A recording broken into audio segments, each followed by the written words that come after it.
fish report. Hanging at the fish report. Hanging at the fish report. Hanging at the fish report. For your latest news in high school sports, tune in to the fish report. Don't need no bed, don't need no pull when you tune in to the fish report. Hanging at the fish report. Hanging at the fish report. You got Craig and TK and Heather D tuned in at the fish report. Coming to you live from Studio F in Russia, Ohio. It's the Fish Report Live Show with your hosts, Craig Fissinger and Ken Francis.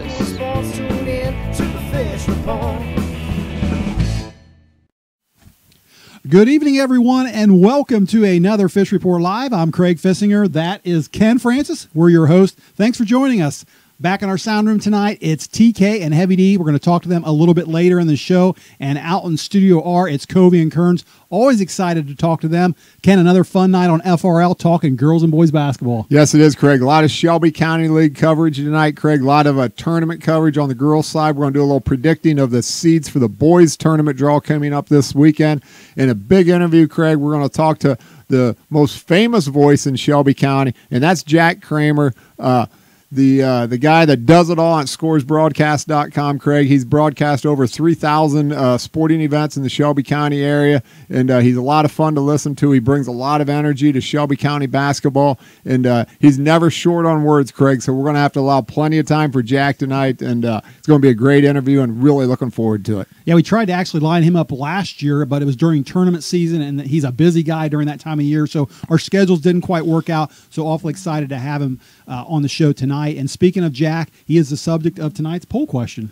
Yes, he is, and we're going to ask our viewers tonight, which upcoming scoresbroadcast.com games are you most excited about this coming week? Is it Fort Loramie at Russia girls basketball, Jackson Center at Fort Loramie boys, Anna at Fort Loramie boys on Saturday, or Versailles at Marion local boys on Monday? Some great contests right there, guys. I'm excited for all them games. They're going to be really, really good ones, and for sure I'll be listening in on Jack and the exciting voice and see what he has to say about the outcome of them games. Yeah, scoresbroadcast.com calling all those games. And, of course, if you're watching us on the Fish Report Live page on your phones or your computers tonight, you can help us answer that poll question. Just scroll down, click the answer you have, and check the results. If you're watching us on NK Telco, TK is going to have those results for you at the end of the show. All right, Ken, let's get things started. And, last week we started talking about the girls' tournament draw that happened on Sunday. Covey and Kearns actually made predictions on the seeding.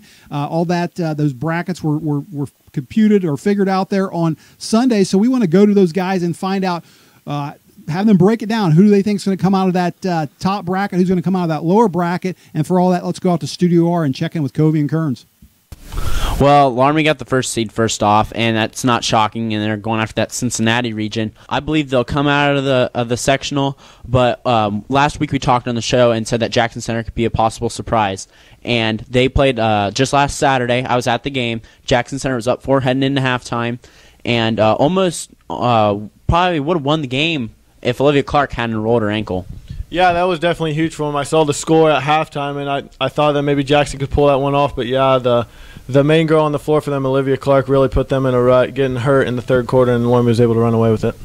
And I got Russia coming out of the top sectional right away. Mechanicsburg will play Botkins. I like the move by Coach Maurer and Botkins being the 4th seed, attacking the 3 seed, saying, hey, we're not waiting until the second round. We'll play you right away. And that'll be a good matchup. So I think the winner of there will play Russia. Don't know a whole lot about Mechanicsburg, but just with Russia naturally being the higher seed, I'm just going to take the Raiders here to head out and face that Brookville sectional winner at the districts at Troy High School. Yeah, I'd agree with both of those sectional picks. Russia out of the top bracket and Loramie out of the bottom bracket. But those middle seeds, like we were talking last week, those 5, 6, 7, 8, you can't look past any of those. They could definitely be a bracket buster for all those. So especially come tournament time and also in these two sectionals, you can't look over the teams like Botkins. I know they had Grace Holman and Elia Jones out. So with those girls back, hopefully for tournament time, it's definitely a team that could really ruin a great season for the Raiders. So I'll take Russia and Loramie, but they shouldn't be overlooking anybody. Speaking of the Raiders and the Redskins, they'll hook horns at Claire C. Nouveau Gymnasium Thursday.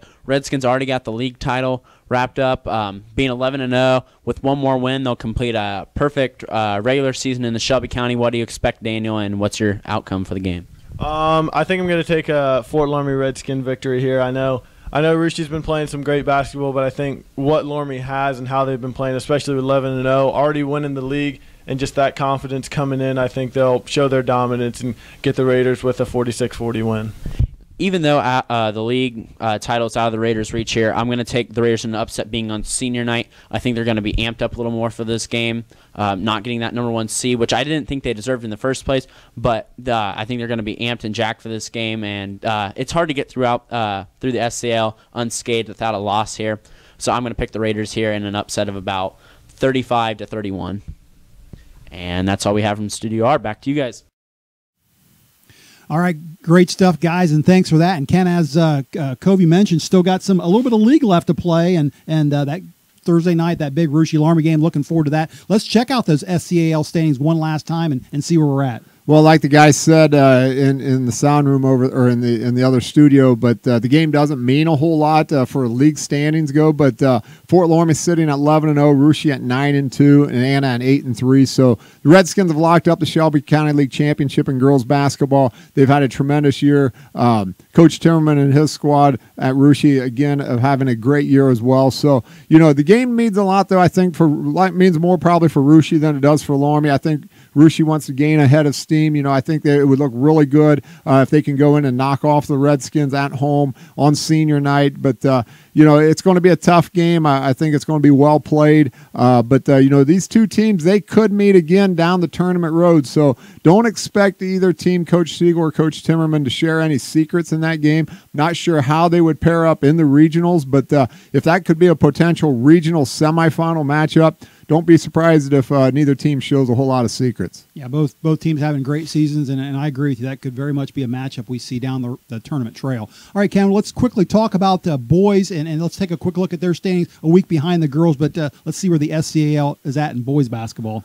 Well, unlike the girls, Craig, the boys' standings got a long way to go. Some really big games coming up starting off this Friday night. But right now, Fort Laramie and Russia in a deadlock. They're on 8-1 tie, and the Anna Rockets are just a game behind at 7-2. Russia, of course, has won 4 consecutive Shelby County League championships. The Redskins looking for their first championship since, I think, 2004. They've got a tremendous team this year. But, Russia's battled all year, especially in the Shelby County League. They knocked Anna off twice. And the Rockets got a tremendous team as well. So a lot still to be decided there. Russia's got a tough game Friday night at Fairlawn. And Fort Laramie's got a couple tough league games this weekend. Jackson Center and then Anna on Saturday night. Both are at Fort Laramie, so that will benefit the Redskins right there. But a long way to go in the Shelby County League boys race. A lot to be decided, that's for sure, but we still have this little thing on Sunday coming up called the tournament draw, and the boys are doing it this week. So I just want to get your quick thoughts, and we'll dissect it more after it happens, but who are your top 4 seeds? Who are you picking for the top 4 pick with sectional seeds? Well, Craig, one of the premier sectional tournaments in all of Ohio, the Division IV sectional at Pickwa's Garber Gymnasium. And this year, the number 1 seed, Craig, is going to go to the Fort Laramie Redskins. I think they've had a tremendous year. They've beaten some great basketball teams this year. They've earned it. They've deserved it. The Fort Laramie Redskins, Coach Corey Britton, you're the number 1 seed. Right behind him, Craig, I think this is an obvious choice, and that's Coach Cardonier and his Russia Raiders. They're going to come in at the number 2 seed, Craig. They're tied with Fort Laramie in the league standings right now, sitting at 11-5 overall. So the Raiders will be the number 2 seed. The number 3-4 seed, Craig, I got the 2. I know I got them. I might have them flip-flop, but I'm going to go, might be a little bit of a surprise here to some of you. The number 3 seed is going to be the Jackson Center Tigers. Coach Scott Elkert, his team's coming in at 10-8 right now. They're 5-5 in the Shelby County League, have played an extremely difficult schedule by playing Fort Laramie twice, Russia twice, Anna twice, amongst Minster and some other tough non-league games. So, and then the number 4 seed, Craig, is going to be the Triad Cardinals. This is a team you don't want to overlook. They're sitting at 13-6 right now. Craig, they got a very good basketball team, and they probably have the best individual talent in the Division IV sectional over there, and that's Hadley Levan. He comes in averaging 25 points a game. He had 51 in a contest earlier in the year. He's a 6'1 senior, Craig, and he's got a backcourt mate, and he's a 6'2 senior also, and his name is Briley Harlem. Briley comes in averaging 16 points a game. So these guys are a nice duo. They'll work well together. Don't rest on the Triad Cardinal. I think they could be a real sleeper team that might surprise somebody in the Pickle sectional. Yeah, I like your picks there, Ken. I agree. I think Jackson Center and Triad are your 3 forward seeds there. So I agree with you. We also know a lot about Botkins and Farallon just from seeing them in SCAL play. I think they're going to get some respect for that conference or our conference. One question I have, though, is what about the Miss Sinawah Valley, that team over there? I mean, I've read a little bit about them. Respectable. Mm-hmm. You think they get a high seed? Respectable team, Craig. Coach Bargey's had a decent year over there, Craig, but I think they're going to fall all the way down to probably the 7 or 8 line. I think the 5th seed's probably going to go to Farallon. The 6th seed's probably going to go to Ansonia. 7, most likely Mississinawa Valley. I'm not sure who else is going to slide in there. Maybe Botkins, but I think Botkins had a rough weekend last weekend. They didn't do themselves any favors. So look for Mississinawa to come in at probably the 7, Botkins probably the 8, and down the line from there. All right. Well, great stuff there, and we're excited about that tournament draw coming up Sunday. Still some conference ball left to play, but again, excited to talk about tournament as well. We're going to take a short break, but stay right there. When we come back, we're going to talk some more SCAL sports, including with the voice of Shelby County, Jack Kramer.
And welcome back to the second half of Fish Report Live. Our next guest, many folks are familiar with as the voice of Shelby County sports. He has a long history in broadcast journalism and education that started way back in the late 60s. A few interesting facts before we bring him on. Our guest, his first on-air stint covering sports was a second-half fill-in for the Indiana University Network color announcer who developed laryngitis in the 1968 Indiana USC Rose Bowl.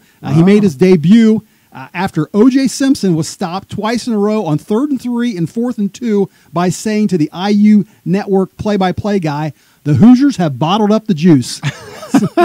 He's also umpired baseball for 33 years, softball for 47 years, refereed soccer for 26 years, still active in all three. And actually this Friday he's getting ready to call his 3,000th game on radio, television, or internet. So awfully excited to welcome to the program now Mr. Jack Kramer. And Jack, welcome to Fish Report Live. Hey, good evening to you. Thanks for having me. Well, listen, I'm glad we could finally hook up. I know last year we tried to get something together, but it was tournament season, so it was a busy time of the year for you. Finally glad we can get together tonight, but how hectic is it for you this time of year? Well, 4 or 5 games a week as usual. It's about to ramp up because we'll follow the girls Division IV sectional and the teams that come out of the sectional right through the district and regional. Same on the boys' side. We'll follow the boys Division IV sectional at Piqua and the teams that come out of there right through the district and regional. So we'll have about a 3-week stretch. We'll be doing anywhere from 10 to a dozen games a week. So we're about to head into a month period where we'll cover pushing 40 games probably. Wow. Well, I just mentioned that you're getting ready to call your 3,000th game this Friday. I know that's over a span of 50 years. Jack, did you dream of this when you were a little kid? How did you get to this point? Well, I began in the sandbox at age 5. Yeah, I hosed down the sand. I got the sand real wet and made a miniature bowl out of the wet sand. That was my stadium. And I used Mom's flour to line the field. I used a tinted brown marble as the game ball. I used Q-tips as the football players. And my offensive linemen were 2 Q-tips taped together.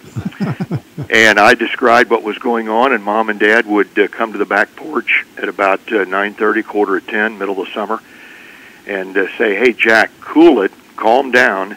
How can every single play be that exciting?" But I knew what I wanted to do at age 5. It's been an avocation on the side my entire life.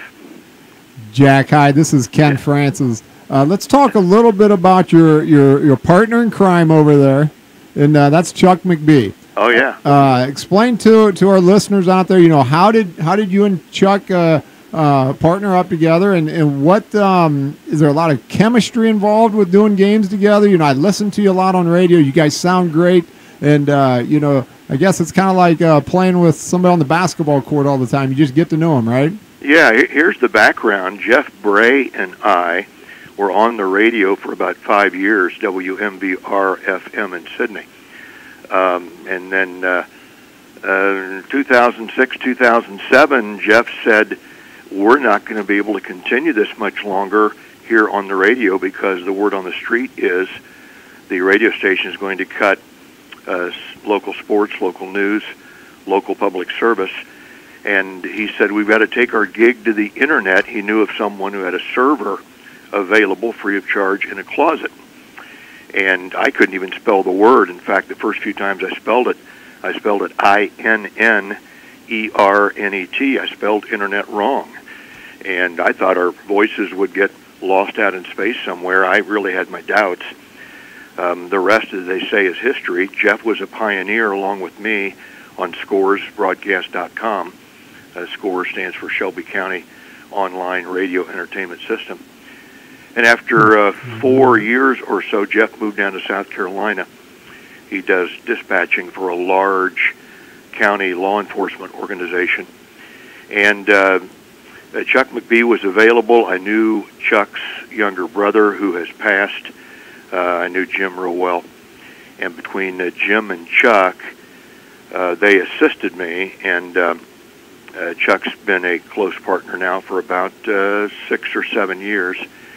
And he's a great color guy because what he says is significant. He doesn't chime in real often. He lets me call the game. But what he says is an observation that's important. Jack, like Craig said before, you've covered almost 3,000 games now. This year, you've covered a lot of games this year. We're just getting into the postseason. We got some exciting games left in the Shelby County League boys race yet. Yeah.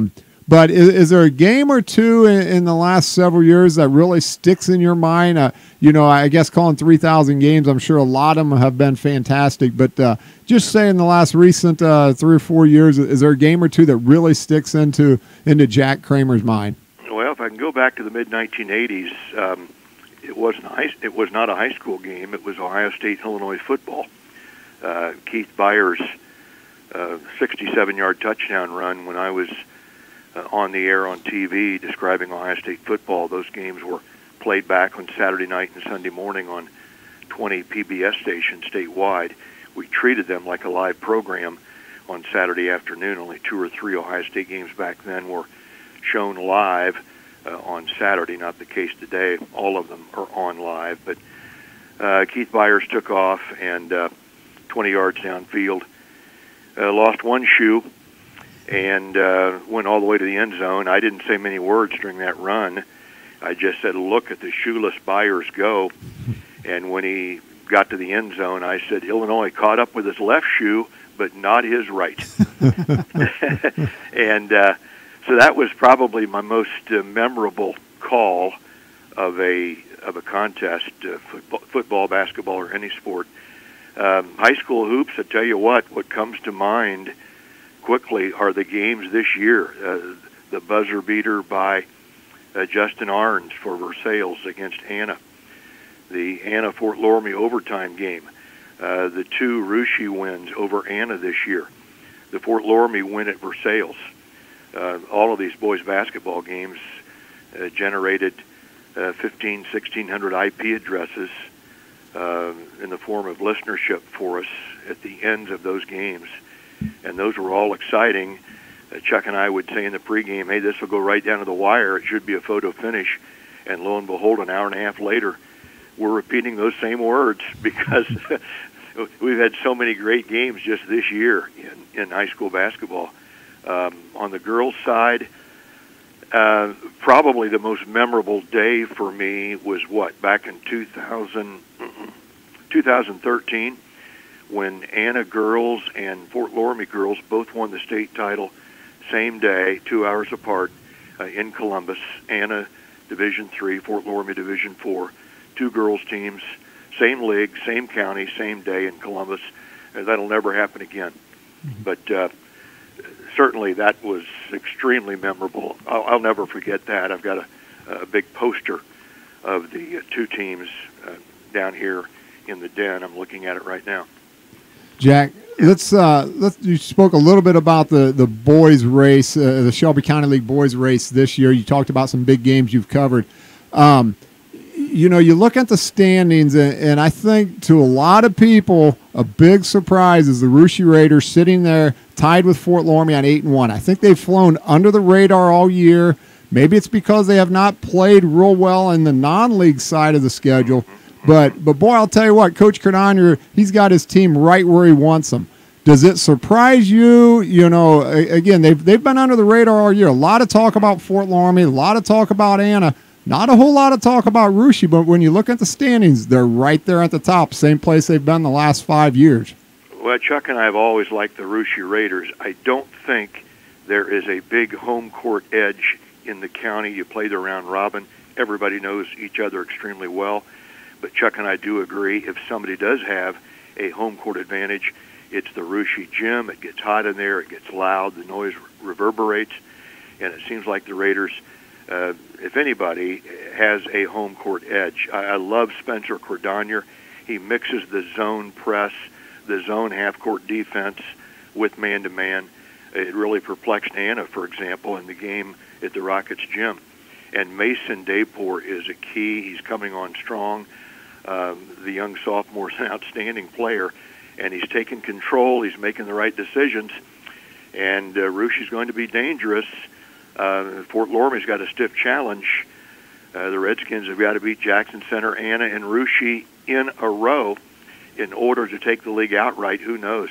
Russia might pull it out of the fire for the fifth straight year.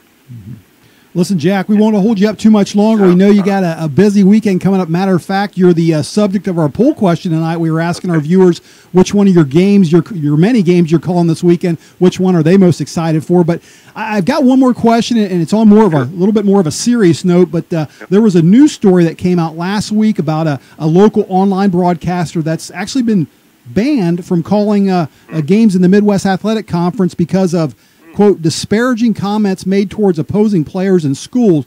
And I wanted to ask you, being the voice that we all know here for Shelby County sports, when you're calling a high school game, I mean, how careful do you have to be, or is it any different than from calling many of the college games that you've called?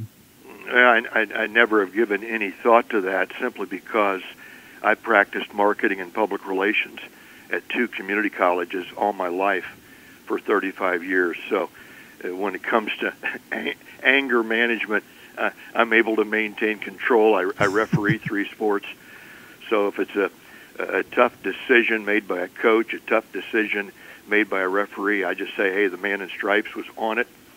He sold it, and it was a tough call. We play on. When it comes to involving players or coaches' personalities, I don't even go there.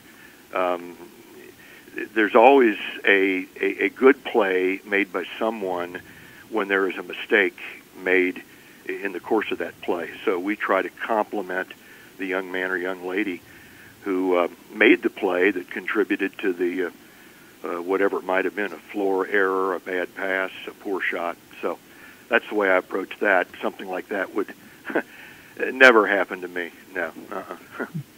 Well, listen, Jack, we know you're busy. We look forward to listening to your games this weekend and the remainder of the season. Appreciate you taking time out of your busy schedule to be on our show tonight. From Craig and I and TK and Heavy D in the sound room, thanks a bunch, and keep calling them games. We enjoy listening to you. Hey, thank you. What an oxymoron it's been this year. Fort Loramie beats Marion Local, and let's see, what is that oxymoron? Fort Loramie and Marion Local clobber St. Henry. Okay? Mm-hmm. St. Henry beats Anna. Anna beats Fort Loramie and Marion Local. Go figure all that out. That's what's made it fun, that's for sure. And then Rushi beat Anna twice, who got beat by all of them. Exactly. That was my next comment. You factor in Rushi, you got another oxymoron, which is just as complexing. Right. So, all right. Well, listen, Jack, thanks much, and good luck to you. Hey, thank you so much. Talk to you later. Bye-bye. Yep.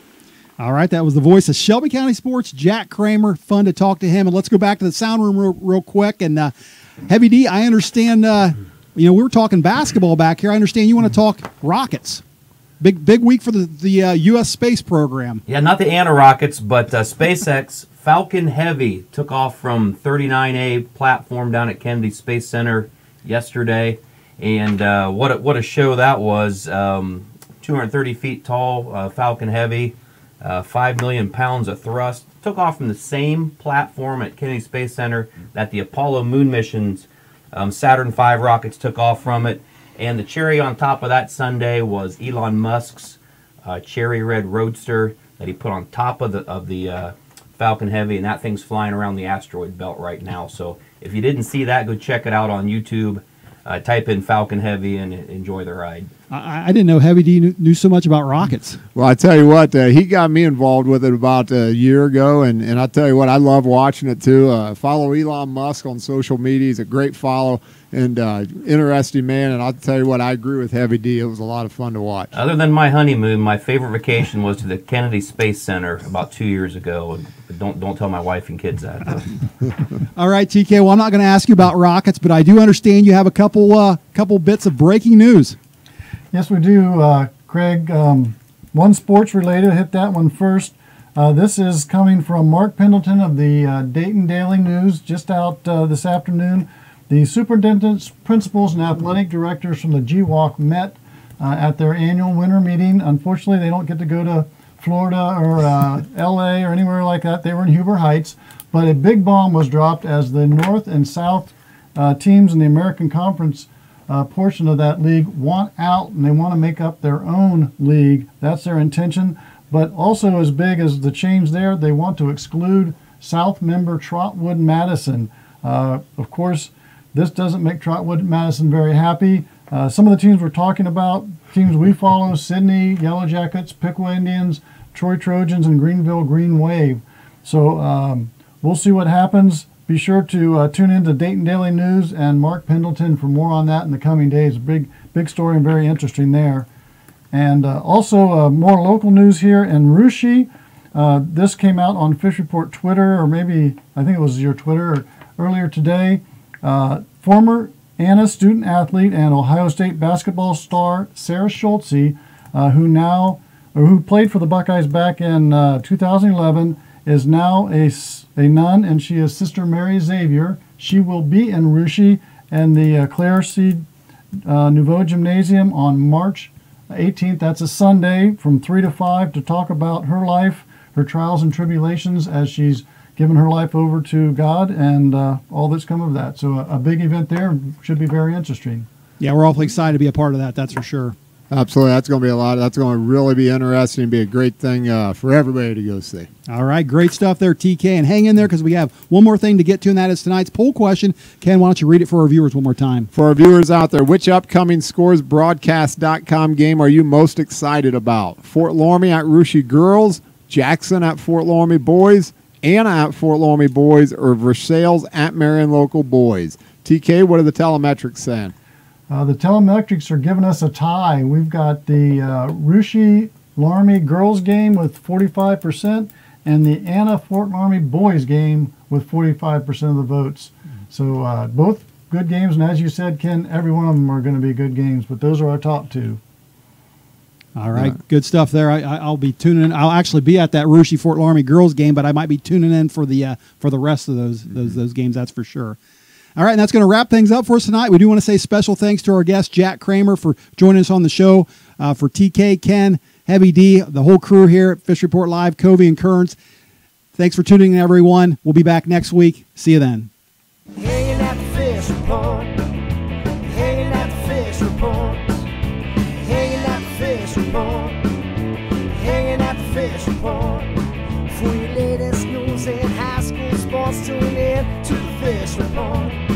Don't need no bed, don't need no pull. When you tune in to the fish report. Hanging at the fish report. Hanging